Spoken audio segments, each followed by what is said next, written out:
Hi, my name is Betsy Webb, and I'm the superintendent of the Bangor School Department.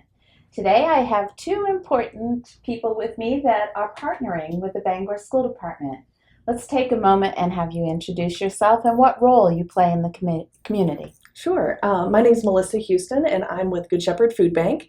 Wear a lot of different hats up in this area because we are a statewide organization. But in this area, I do fundraising and public outreach. Great, thank you. Hi, I'm Rindy Fogler, and I manage the city's general assistance program. And basically, we help low-income folks with basic necessities, anything from rent to food, to heating oil and other things that they might need. Great.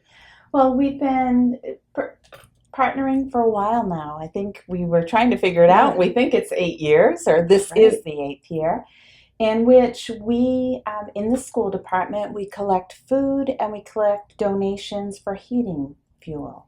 And we do this from the Thanksgiving time period right till the winter break. So let's take a moment and to explain to the community why it's so important that we're involved in this effort. So let's start with collecting food. Why is that so important at this time of the year? Well, it's interesting because the way Good Shepherd works is we act as a supplier to a network of partner agencies who are right in the community, distributing directly to families. And we are there all year round. And we do see a lot of end of the year holiday spirit take over, and folks do want to include others, not just their own families, in being able to share their blessings with others. So we certainly appreciate that, and we kind of have to ride that wave all year long. And so that's why we really appreciate this event, because there's a lot of focus around the Thanksgiving holiday. It gets a little diluted down because there are so many other wonderful causes out there as well after the Thanksgiving holidays, but then that really gives us a nice boost into the first of the year. And food drives in particular, since they are sporadic, they're hard to predict and they're hard to plan for. So when they come together, it's a real gift. It's a real shot in the arm to the pantries to be able to get, an additional supply of food that comes through. So it holds many lessons that we can talk about. Yeah. Right. So it's all of our Bangor schools. We basically have 11 schools in which all the children, the students, the faculty, the staff, everyone is collecting food items. And you can drop them off at any of our 11 schools. And we collect them for the entire month. And then on December 23rd, we collect it all up. And then the neat thing is that it's for Bangor families. We do. We earmark this food for the pantries that serve families right here in the Bangor area. It is really fun to see how creative the schools have gotten over the years. So we said we've been doing it for 8 years, and each year it seems to get a little bit bigger and a little bit more creative. Some of the grades have had competitions in between themselves, or classroom to classroom. We'll pick a theme and to really kind of focus in on some of the most needed items. What I love about this is it really is a very teachable moment. The biggest value that comes out of a food drive is that opportunity to sort of highlight the need, but also to use it as an educational moment to discuss in classrooms and in your families when you're at home around your own dinner table, talking about what you need to bring in for a food drive. It really opens up a conversation within families. And then most importantly, what we're trying to stress is to collect nutritious items, because our partnerships with the Bangor schools have really helped drive home the fact of how important good nutrition is to good education. So focusing on the most nutritious items is a real valuable education tool for everyone, because it's also a message that applies to all of us. Right, right. Because it costs more to eat healthy, and it is a very important lesson, and that you have to have those basic staples that you can use in ways to eat healthy, but on a budget. So what are some of the items you would Sure. like to Yeah. see that really Yeah. help out? Yeah. I'm actually trying to challenge that message a little bit, that it doesn't have to cost more to eat Okay, healthy. good. Great. But you're right. We have a broken food system in that more often than not, the least expensive food is the least nutritious. Right. But with some careful planning and some Right. education, if you spend your dollars wisely, you not only are able to purchase more nutritious food, it fills you up, and you don't have those cravings for the constant carbs that Right. we all fall prey to. Right. But a couple of things, when people ask me, I always say the two items that are sort of considered food bank gold are peanut butter, because that can be a breakfast, lunch, dinner, midnight snack, Right. and healthy breakfast items, because it's true, breakfast is one of the most important meals of the day. So if we can look for low sugar cereals, oatmeals, healthy granola bars. It is sort of a frantic time in households to get out the door. So things that can be prepared quickly, and that children can prepare for themselves is also a great thing to think of. So the individual packages of oatmeal, and then anything for healthy snacks that could be tucked in a backpack and brought to school during the day, and used to fuel your body up all throughout the school day. So. Right. And I really want to thank you, because I know your partnership has helped so many Bangor children and families. I mean, we partner all the year, the entire calendar year, from the backpack program to the summer feeding program, and no question, it is difficult to learn if you're hungry. Absolutely. And we have to make sure we have that food. And nobody knows that more than school teachers. Exactly. They see it every single day. So they are some of our strongest advocates, because we hear time and time again that teachers don't like to give tests on Monday morning, because they're very aware that a large majority of their students may not have had healthy meals over the weekend. They're the ones that that they notice the kid not eating a snack during playground time or whenever that's happening on. And there's a lot of buzz around school pantries. We know that that's been happening for a very long time, right out of the teachers' drawers, because the teachers have seen that need for a very long time and have worked very, very hard to make sure that their students have that success.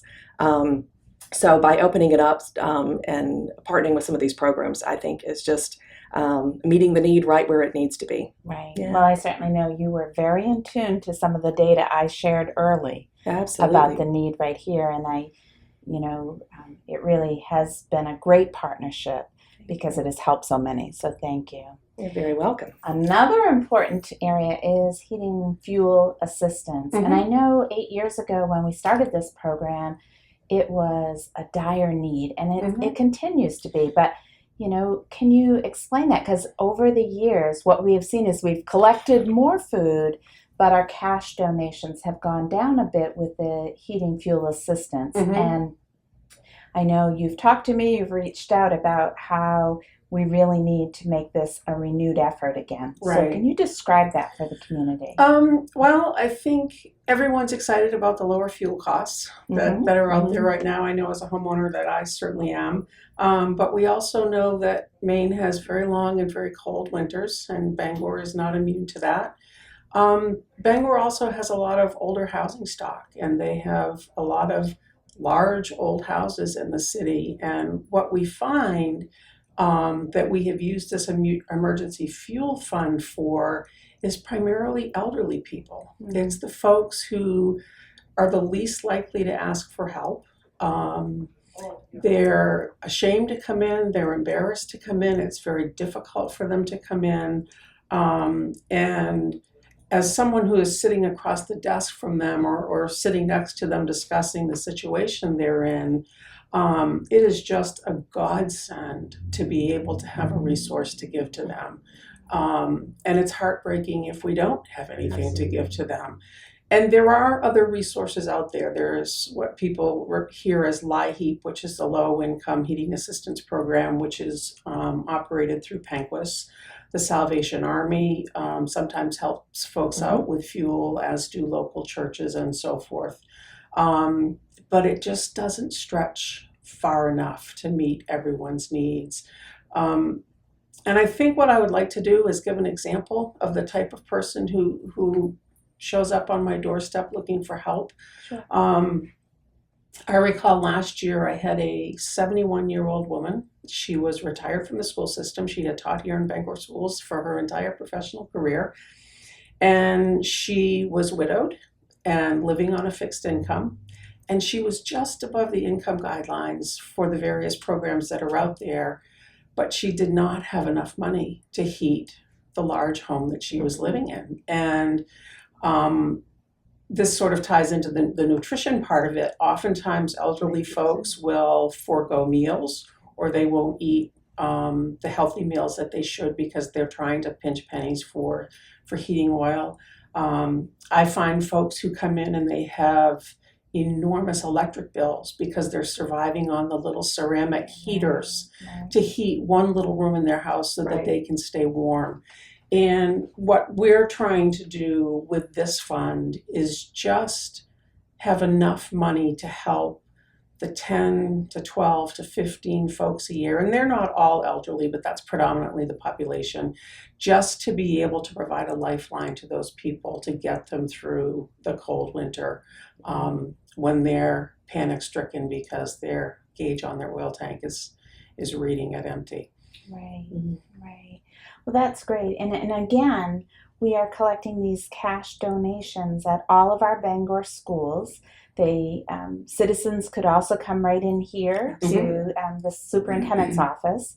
And what we ask is that on the check that it's written out to the city of Bangor, and on the memo line of the check that it specifies that it is for the Heating Assistance Fund. And again, it's so helpful. My vision with this partnership way back, and you really have helped us with this, is to educate our children about the importance of thinking globally but acting locally. Absolutely. And that it's really about giving back to our community.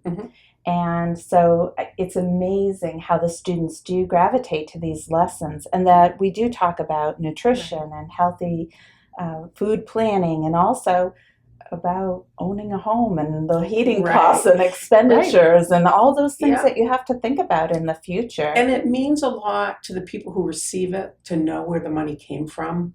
There's a difference in knowing that the money maybe came from a business, which is wonderful. I'm not saying it's not. But when I tell a person, you know, this money was raised by school kids or by members of the school community, it really takes on an extra meaning for them. It really does. And so we have many partners now. I know that CPPC has joined us. We asked businesses to join in. All of City of Bangor, all the employees join in on this effort. And then on our final day, December 23rd, when we collect all the items and total up how many meals and how many pounds of food and how many dollars have we collected, we call it Bangor Day. And it really is a celebration of our community. And you're dressed appropriately because we try to wear Bangor colors. I'm not ready yet, but I will be. And it's just wonderful to see all the students in cardinal red and white. And it's just a great day right before the winter break to say, you know what, this is a wonderful place to live, work, learn, and grow. Bangor is a fantastic community. It really is. When you ask around for help, quite frequently you can find what you're looking for. Specifically, if you, especially if you can give them something very tangible and something specific, a way to act. We just see this community really rise for that over and over. Absolutely. So here's two wonderfully specific ways that you can help. That's right. Great. Anything else you'd like to add? No, just that we appreciate every penny that we get, and I can guarantee you that the people who receive it appreciate it beyond words. Great. Absolutely. Thank you. Yes, Anything and just else? a thank you Thank you to the to those schools. that are considering contributing. And if they have any questions, feel free to reach out through your office or contact us at either of our offices. We'd be happy to give you some specifics about the best way to have the most impact. And I would also add to that, if you know a person who is struggling with a heating oil issue, by all means send them our way, because we don't want anyone in the city to be cold. Great. Cold or hungry. So That's right. absolutely. That's Just right. contact one of us. Thank you very much. Thank you.